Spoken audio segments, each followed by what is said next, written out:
Well, barely 72 hours from the Ibadan convention, we have this seeming showdown here today at the Wadata Plaza, Secretariat of the PDP, headquarters of the PDP here in Abuja. You recall that about 3-4 weeks ago, this secretariat was under lock and key, after the secretary of the party, Senator Sam Anyanwu, had installed the Abdul Rahman Mohammed as the acting national chairman of the party. We're coming back from the Ibadan convention where that said NWC have been dissolved. But today, the new elected chairman of that convention, Tanimu Turaki, had said that they were going to be having their inaugural meeting here. But the secretary of the party, Samuel Anyanwu, is saying that he is not a permanent secretary, so he cannot just be fired just like that. He is going to finish his tenure, which is supposed to end December 8th. The Anyanwu camp have gained a hold of the National Secretariat. Notice that 3-4 weeks ago, this secretary was under lock and key, of course, under the supervision of the same Senator Samuel Anyanwu. I'm lucky to be joined right now by Senator Samuel Anyanwu, the man in the eye of the storm. Senator, sir, good morning. Good morning. Okay, so I see that as early as 7 a.m., your people had taken over the National Secretariat. So I'm just going to ask you two questions. You're holding a BOT meeting at 11, and you're holding a NEC meeting at 2 p.m. What is this all about? I mean, we just had the Ibadan convention on Saturday. Please tell me what this is all about. Well, first of all, this is our usual meeting. Before every NEC meeting, there will be a BOT meeting. So the BOT will hold first before the NEC. And this is an emergency NEC meeting of 103rd of a party. And on the 14th of November, I wrote to all the security agencies, notifying them or informing them about today's meeting.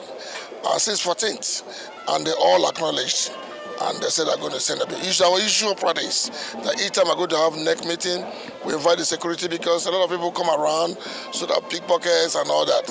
So it's our usual practice. And the BOT, they're all members, because some of them come from different places. They arrived on time, some came yesterday and all that. And you can see that we have our advert for this announcement for today's meeting have been up and running. Yes, are you concerned about the fallout of the PDP elective national convention in Ibadan that expelled yourself and a couple of people in the party? Well, this is laughable because first of all, there's no convention in Ibadan. No convention. What makes a convention? One, as the National Secretary of the party in our constitution is very clear. 36E. For every convention, the National Secretary will state the affairs of the party if there's any convention.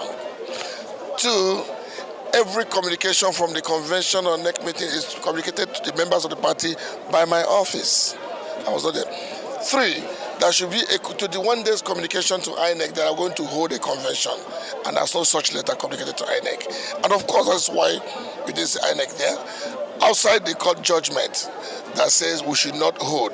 And as a law-abiding organization and party, we are led by the rule of law. So we decided that we shouldn't hold the convention because we have 36 states. Yeah, but sir, I mean, you know very well that 2-3 weeks before that time, the Damagum-led PDP had mentioned that you were one of those they were suspending at the time. Well, unfortunately, Damagum is also suspended. He was suspended, and he knows he's actually suspended. And as of now, he's no longer a chairman because he subjected himself to that Christmas carol in Ibadan. So you call it a Christmas carol. Are you saying to Nigerians, are you insisting that you must serve out your term? The truth of the matter is that we're elected for 4 years and our tenure will elapse on the 8th of December. And if by 8th of December there's any convention or whatever, my tenure runs off, I will leave. I'm not a permanent secretary. Senator, the question now is, who is the chairman of the PDP? We have the nature above vacuum.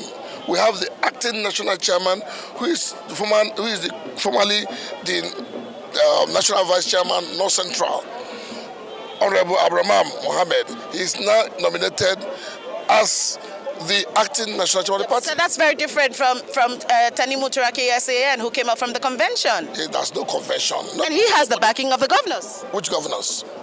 Which governors?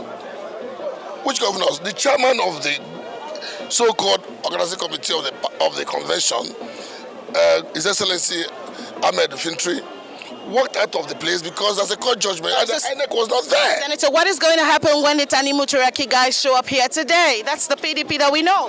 For what? Why are they showing up? They go to INEC. Is his name in INEC as chairman? Right. If he comes here, he's an intruder. All right, Senator, thank you so much. He's saying that there might be a showdown here today. Nigerians are all, watching. We're getting set to see what happens in the PDP Secretariat today. Okay, Mary, just before you go, what is the atmosphere like? Because this morning we saw Kabiru Tanimu Turaki SAN calling on the police about, security. We just had Samuel Anyanwu also saying, oh, security. What's the atmosphere like? Are the police on the ground to prevent any kind of a showdown? What kind of security arrangement is in that place? Yes, part of the reason I was planning is because I wanted you to take a look at what the situation actually is here today. If you go outside with me, you're not just going to be seeing security, you're going to be seeing armored tanks, police officers stationed all over the place. It is heavily secure. I tell you, it almost seems like the expelled senator is prepared for the showdown today. While they had expected the meeting to start off to be here at 8 a.m. His boys were here as early as 7 a.m. to take over the secretariat as though they were waiting for the Tanimu Turaki guys to show up. So it's heavily secured, armored vehicles, police, armed police personnel all over the place. Okay, just stay safe because when the tear gas canisters start flying and lorry loads of able-bodied men arrive from both sides, we just want you to be safe, okay? We are hopeful that peace and common sense will prevail.